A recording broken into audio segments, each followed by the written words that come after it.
Number 9 ranked UFC heavyweight, Walt Harris. Hi, Walt. How are you? I'm doing well. How are you? Good. We will take the first question from Nolan King with MMA Junkie. Nolan, go ahead. Hey, Walt. How's it going, man? I appreciate the time today. And here we are, fight week. Everything that you've been through in the past couple of months, the pandemic that's going on. Now that you're here, ahead of the biggest fight of your life, can you put into words what the emotions are coming into this one? Excitement, man. I think it's been a long time coming. This is a fight I've been looking forward to for, honestly, since I was an amateur.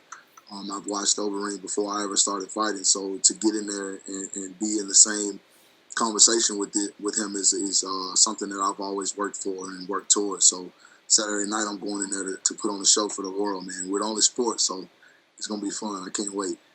And I know adversity is nothing new for you. You've had to kind of deal with a lot of issues throughout your whole career. But looking back on this camp, do you feel like the adversity that you encountered, you were able to overcome, and you're feeling pretty confident about the product you're going to put out on Saturday?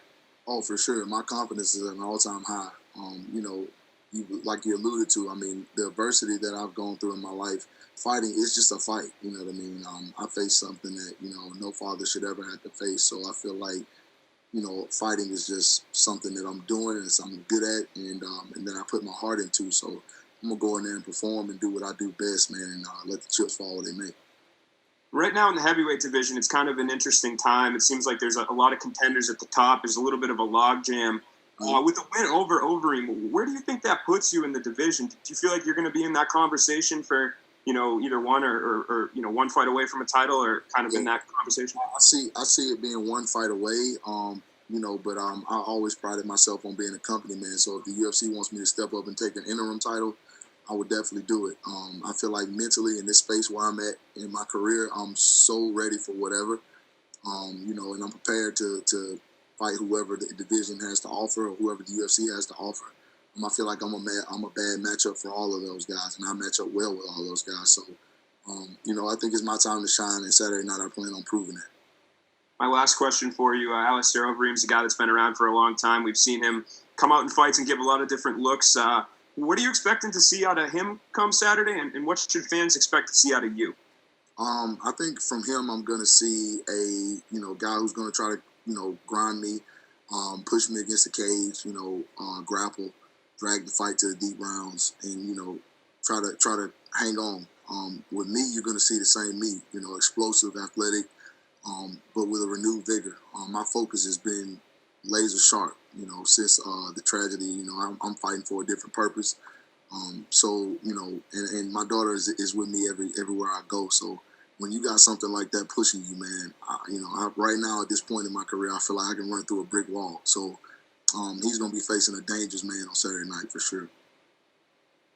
Appreciate the time, man. Thank you. Thank you. Next, we'll go to James Lynch from The Score. James, go ahead. Hey, Walt. Nolan touched there on sort of everything you got going into this fight. How much are you feeding off the support you've had over the last few months, not just from the MMA community, but from everyone in general? Oh, man, it's everything, bro. It gets me out of bed in the morning, to be honest.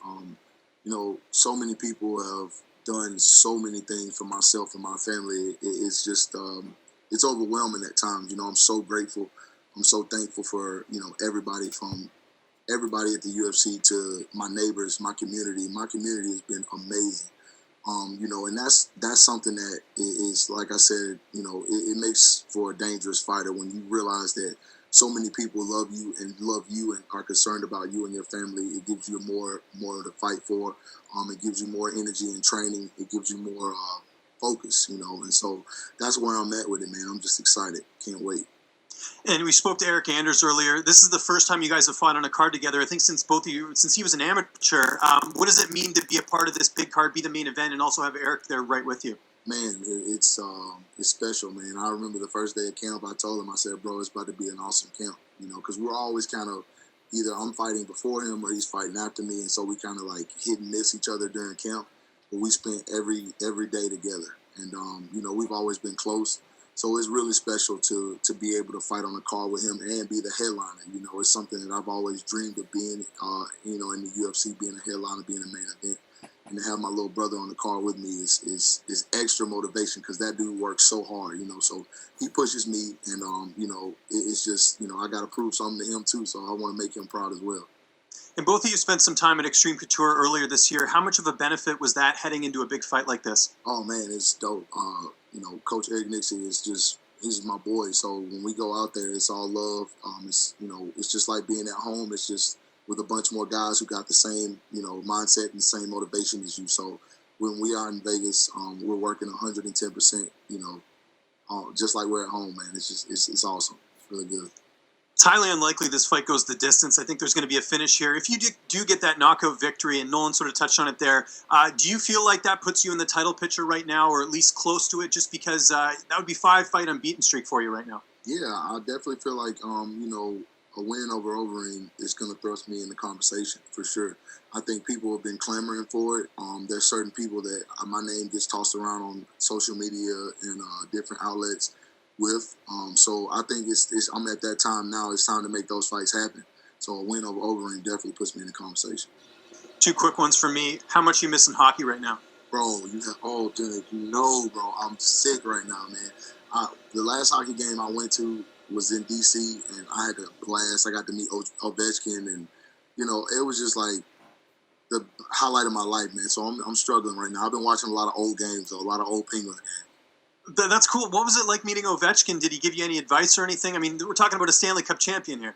Yeah, I mean, he just kind of like I'm gonna be honest, I'm gonna be candid right now. My knees buckled when he walked in. I was turned around. I was talking to Tom. What's his name? I forget. I'm sorry, but I was talking to him. We were hanging out in the locker room. He was showing me all the lockers and stuff like that. And Ovechkin walked up and tapped me on my shoulder with a jersey with my name on it. And bro, my knees buckled. I was like, oh my God. Like, I freaked out. He thought it was super dope because I knew who he was. I was telling him about all these different games. And we just kind of chopped it up, talked hockey, and it was pretty cool, man. I got to meet all of them. Nicholas Backstrom, everybody, man. It was dope. And last question, that TikTok video with you and Eric Anders playing Rock'em Sock'em, how much money did you win from him? I think I hit for like $250. Excellent. That's good, Walt. Enjoy it. Of course, I didn't keep any of that. That was all prop money. That was a little pot everybody threw at somebody. I didn't get to keep it. Best of luck on Saturday, Walt. Thanks for the time. Thanks, Jay. Next, we'll go to Damon Martin from MMA Fighting. Damon, go ahead.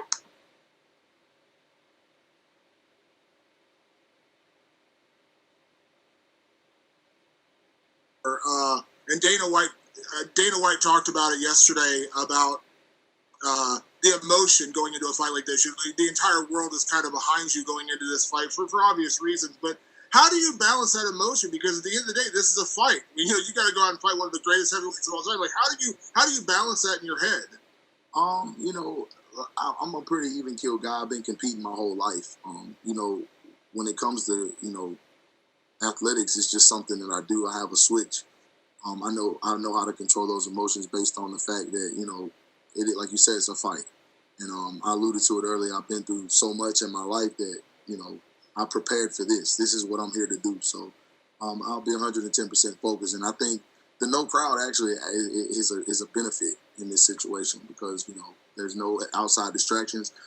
Especially this week, I've been kind of isolated. I've been with my team, and we've just been focusing on making sure I'm primed and ready for Saturday night. You mentioned it in terms of like the entire world kind of feels behind you, and you felt that over these past few months. What has that meant to you? You've always been a fan favorite guy, anyways, in your career. But just because obviously stylistically you have a very fan favorite style, but the support you've been showing going in this fight, what has that meant to you? It means everything, man. It's overwhelming to think that so many people are sharing their love, whether it be through social media text or phone text or people popping and stopping by the house with gifts or food and things like that, man. It means so much to know that people are behind you and that they're proud of you and that they're supporting you. It gives you incentive that you're doing the right things and incentive to keep doing the right things. Be a role model. You mentioned it earlier, Overeem, we know him as a very dominant striker in his own right, but we have seen him grind guys out. He was doing it very well to Jairzinho Rozenstruik before he got caught in that 5th round. Obviously, you've got a ton of first-round finishes, but how confident are you going into those deeper rounds? This does go into round 4 and 5. Oh, super confident. My coach, Chris Conley, has put me through the ringer this camp. He's made sure I'm prepared in every facet of the game. We've worked every angle, every aspect. We've dissected every way that we feel like Overeem has any kind of advantages, and we've gone in and made sure I'm on point, and I'm sharp as I've ever been, man. Like, it's insane. Like, I get excited in the workouts because I'm just like, man, I can feel a different type of energy surrounding, not only the fight, but just my overall being, man. I feel like I'm 24 again, you know what I mean? It's crazy. So, I'm prepared to go wherever the fight goes, bro, wherever it goes. And last question, you mentioned to me a couple weeks ago that one of your dream fights in the future would be to throw hands with a guy like Francis Ngannou, a guy I know you have a lot of respect for. You train with him. Obviously, seeing what Francis did this past weekend, he's kind of stuck in a situation now where he doesn't have an opponent. We don't know when the title fight's coming. I think I saw you on Instagram saying you would love to see him and Jones fight, but in a good scenario, like you win this weekend, is that a fight you would like to pursue? For sure. I mean, it's inevitable. I mean, Francis is at the top of the division. He's right there. So, I mean, we're going to have to lock horns at some point. And like I said, I feel like I match up with everybody in this division very well. So if that's what the UFC wants and needs, then that's what's going to happen. And I'll be 110% prepared for it. Thanks, Walt. Thank you. Next, we'll go to Jay Anderson with Cageside Press. Jay, go ahead. Thanks very much, Walt, and welcome back. Condolences, obviously. Congratulations on the return.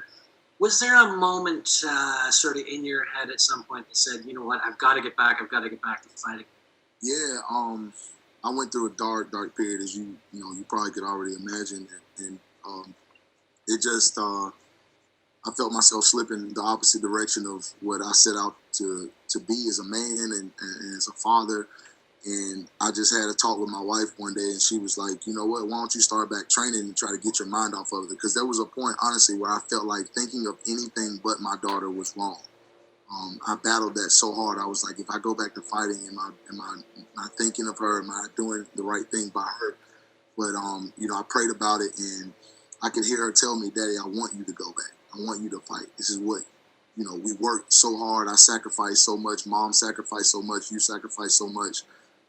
To get to where you are, and I would be more upset with you if you stopped fighting. And that's when I went back in the gym and I started focusing on getting back in shape. And I just kind of put a goal out there of when I wanted to fight, just to kind of give myself some incentive, some motivation outside of what I already had. And I kind of told the UFC March or April. And then we went from there, man, and I just started focusing like I was about to fight in March. And I started training my butt off every day. And fights fell through, pandemic happened, and I just kept training. And I kept going, and, we got this fight. So, I'm grateful, and I'm ready, man. And, you talked about, almost thinking that not thinking or doing anything other than thinking about her was wrong. But, I mean, you're still obviously keeping her memory alive, and you've worked on Anaya's Law, and I'm wondering if you could just speak a little about that movement and where that stands. So, I mean, of course, with the pandemic, we hit a bit of a snag, but we were working on a law called Anaya's Law, which would make sure violent offenders aren't allowed bond. And it's a bipartisan effort in the state. I mean, both sides came together like that. This bill flew through the judicial system so fast that it was kind of overwhelming to watch. I went to all the meetings, and I met all the lawmakers, and kind of got to see how the process worked. And we were very close to getting the bill passed and going to Senate, but then the pandemic happened. So what's going to happen when everything opens back up and everything clears back up, they're going to reintroduce the bill. I think it's going to go through the same process pretty quickly, and then hopefully we'll have the law before 2020 is over, and other states will grab it and enact it as well to protect people, So that's where we're all with that. All right, that's a fantastic effort. And just one more for me. What's this fight week been like for you, mentally coming back from something like that? And then just as well with the pandemic, and you don't have the fans there and the same activities you might normally. It's been great, honestly. I mean, I got my squad here, man. We're pretty deep. We're about 9 deep. All my closest brothers that I train with and I grind with every day. So it's pretty routine outside of the fact that, there's not a lot of people, which is actually probably a really good thing in my case. So, we just been kind of doing what we normally do, training, working, having fun, cutting up, laughing. And keeping the same fight week demeanor that we always do that's led us to be successful to this point. So, nothing's really changed. All right, well, best of luck this Saturday. Thanks very much. Thank you. Next, we'll take Shaquille from MMA Mania. Shaquille, go ahead. Walt, my sincerest condolences. Thanks for making the time today, man. Thank you.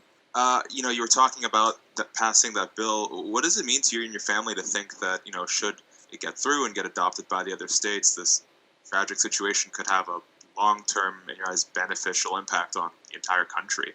It mean a lot, man. It'd be the first big step into keeping our daughter's name alive and, what she stood for alive. We're working on so many different things in her honor, but the bill will be the capstone, for everything. It means, protecting people. That's just ultimately what our society should be based on. We should feel protected and not be afraid to live, freely. And I think that, especially in females' cases, I think they need to be protected and have understanding of how to be safe. And so we're working on a lot of different things in that arena to make sure other people don't face the tragedy and the devastation that we faced. And last thing on your daughter, the preliminary hearing got pushed back a couple times, and now with the COVID pandemic, how frustrating has that part been? And do you think it's going to go through on June 3rd at this rate? I'm praying and staying hopeful that it will. It's been super stressful, just to kind of have justice delayed this way. But, I'm a firm believer that God does everything for a reason, and there's a silver lining in this. He ain't going anywhere, so we just have to, wait it out and stay diligent and just keep making sure we're staying focused on keeping her in the forefront. That's just mainly what me and my wife are focusing on, and our team back home is just making sure we're doing all the things we need to do as parents on our end to make sure, people don't forget about her. Thank you for your candor. To talk about the fight a little bit, there's this idea with heavyweights, especially the older heavyweights, Overeem, Arlovsky, they get quote unquote chinny, they're washed, they can't handle it. And then, Arlovsky comes back and wins. Overeem wins 24 minutes and 59 seconds of his last fight. What do you think is the biggest misconception that people have about the heavyweight division? I don't know, man. I think that, people think that we don't work hard or, we're lazy or whatever the case may be. But, we're heavies. I mean, we're big guys, so everything's not going to look like the small guys all the time. It's not going to be a firefight, And then, those guys that you mentioned are savvy veterans, so they understand how to get to certain points in fights and win fights and try to get to what they do best. So you got to be prepared for that, and I think I am prepared for that. Come Saturday night, we'll be ready.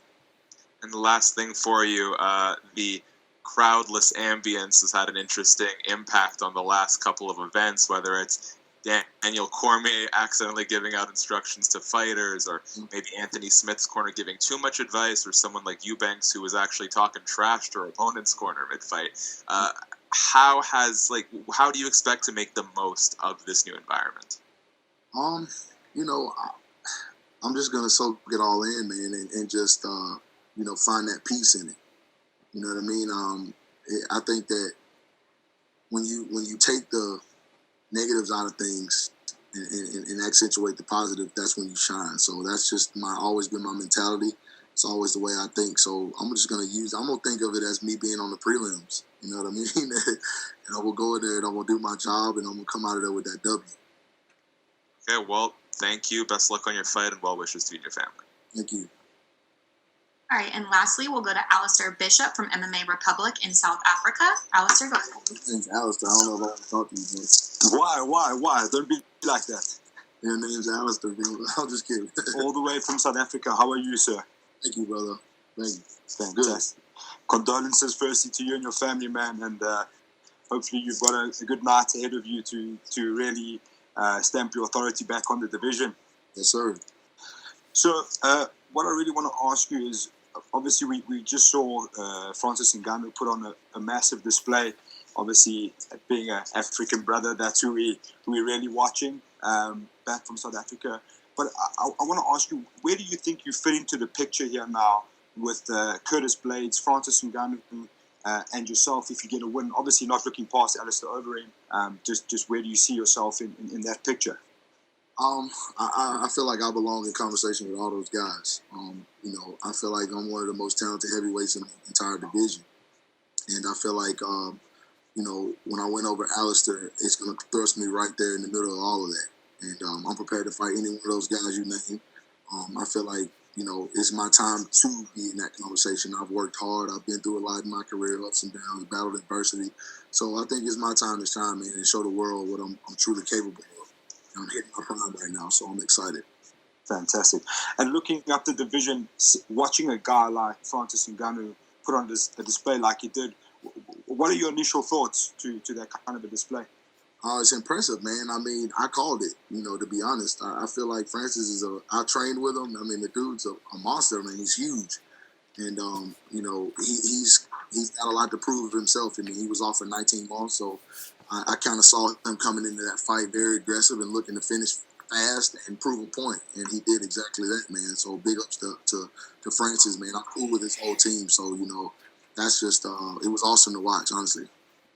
Awesome.